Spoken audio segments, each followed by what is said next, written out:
I'm bootlegger Bill, the DVD pirate, sailing from sea to sea in search of... No. I'm not doing this as a character. Sorry. In this series, we're looking at my vast collection of DVD bootlegs, the stuff that hardly ever aired on television, if at all.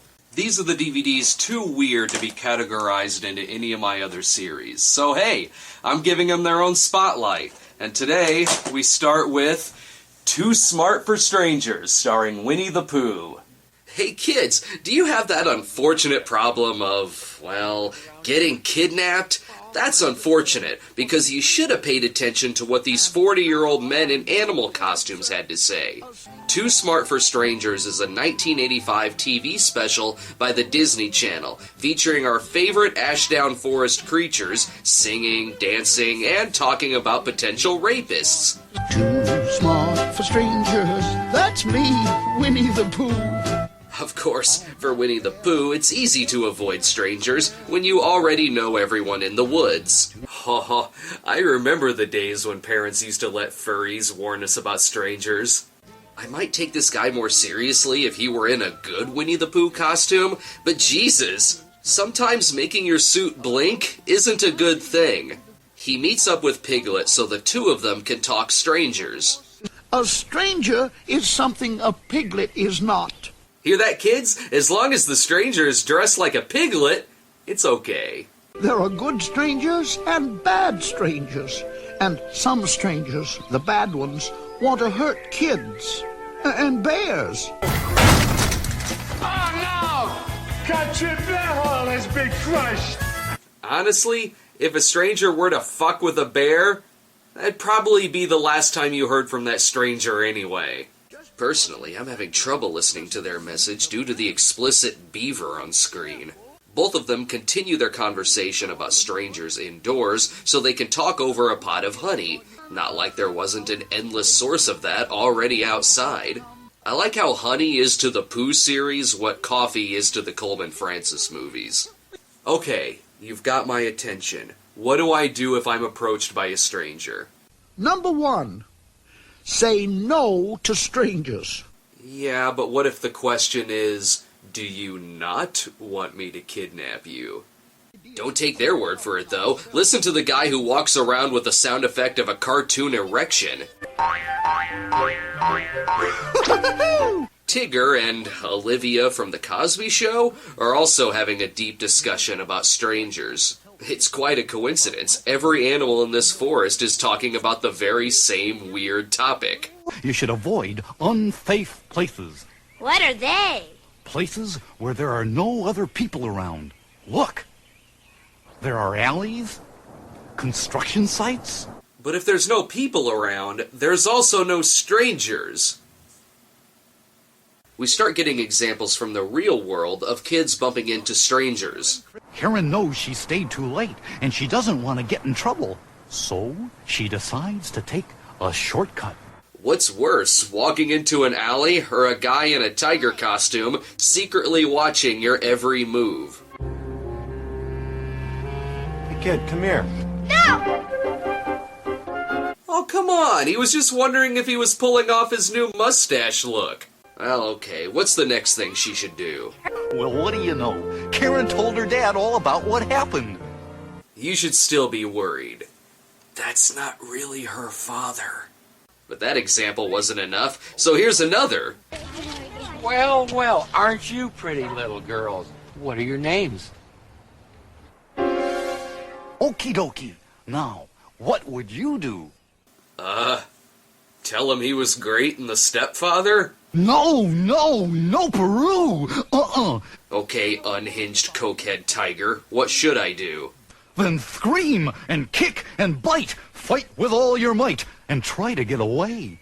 Are you afraid to say the term go for the nuts? 'Cause we are trying to give good advice here. After that talk on how weird strangers are, Tigger safely returns Roo to her mother, who walks around naked in an apron. My, I certainly learned a lot from Tigger and Roo. But unfortunately, Pooh learned nothing about eavesdropping.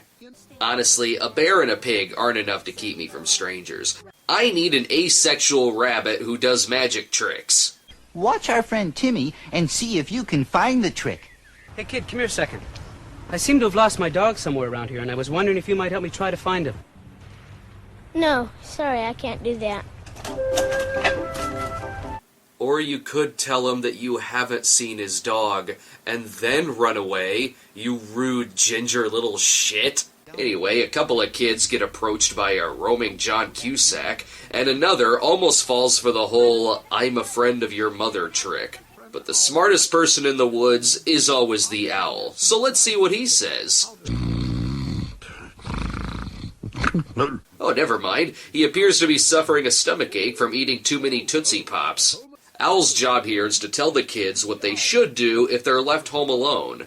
That's easy enough. Just tie 2 strings to a paint can and wait up top the staircase.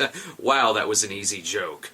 Let's look at some examples of kids who are left home alone. Chance to fire a Revolutionary War message, but only under strict supervision.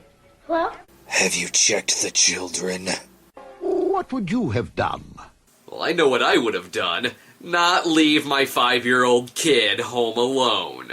The advice that's given is to hang up on the strange caller, then call your neighbor to have them come over to the house. Now, why wasn't the neighbor babysitting them in the first place? And what if it was the neighbor who did that perv call? Is everyone this stupid? I'd never tell anybody my name. I wouldn't tell my mom wasn't home. But again, we would invite a strange cameraman inside to ask us these questions. So Mr. Alvadir starts singing, and it takes on a whole new meaning when you pretend that he's singing about masturbation precautions. When you're home alone with no one else around, experience has shown you'll be safe and sound if you follow the advice that I have found. Ugh, where's Rabbit? Haven't seen him in a while. You certainly got here in a hurry. Oh, yes. I wanted to be sure we told the kids about tricks. Go right ahead. Silly Rabbit, tricks are for... you know there is such a thing as giving me too easy a jokes to work with. Rabbit tells us about the tricks people use to get inside the kids' houses. Now, that man is a stranger, and he wants to talk to Sarah's mother. But Sarah's mother isn't home. If you were Sarah, what would you do? I'd ask Larry King for his autograph, and then hope this creepy doll scares him away. Alright, let's go back to Owl's place. Who's there? Who do you think it is? It's the one and only Tigger. Oh, well, that's no stranger. That's my friend Tigger. Haha, so obviously, not only is a piglet costume okay, but a tiger costume as well. I hope you pervs are taking notes. Seriously though, here's an easy fix. Don't leave your grade schooler home alone. There.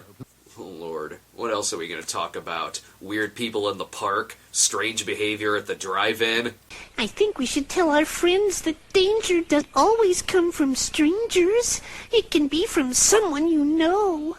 That's right, kids. Everyone wants to abduct you. Oh, Piglet, you're right.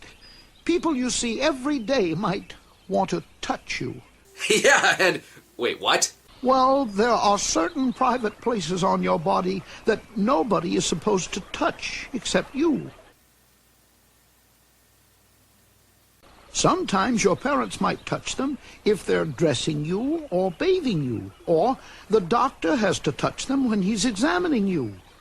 You know that the doctor can also be guilty of... Oh, but is there touching that's not okay, Pooh? Oh, yes, Piglet. And that's the kind of touching that gives you a funny feeling inside. Stop. Stop. Stop this now, please. Stop. If anybody tries to touch you anywhere in a not okay way, a way that feels wrong, tell them no.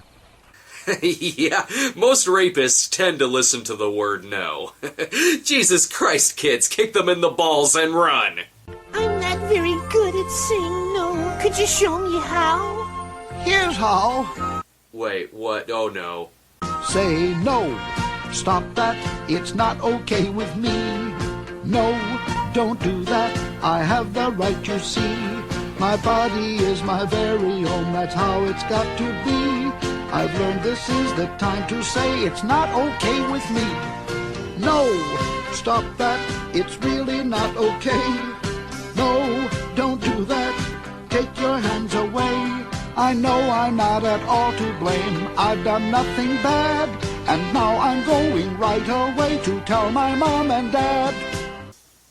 There's a montage of kids getting touched, isn't there? No. No, don't touch me. Don't touch me, Sarah. I'll tell.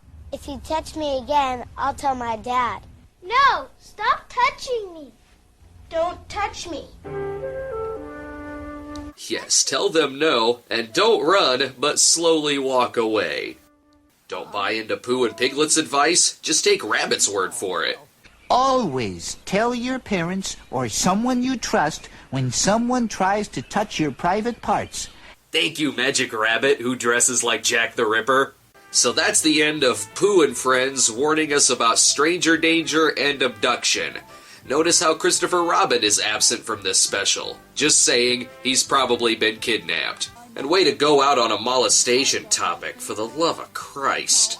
To be perfectly honest, I think the best advice they could give is for these families to move out of town, because apparently all of its citizens want to either kidnap or touch your children. As for me, I'm gonna go lock my doors because I'm agoraphobic now. Thanks, guy in a bear suit whose name is another word for feces. I'd say no. Stop that.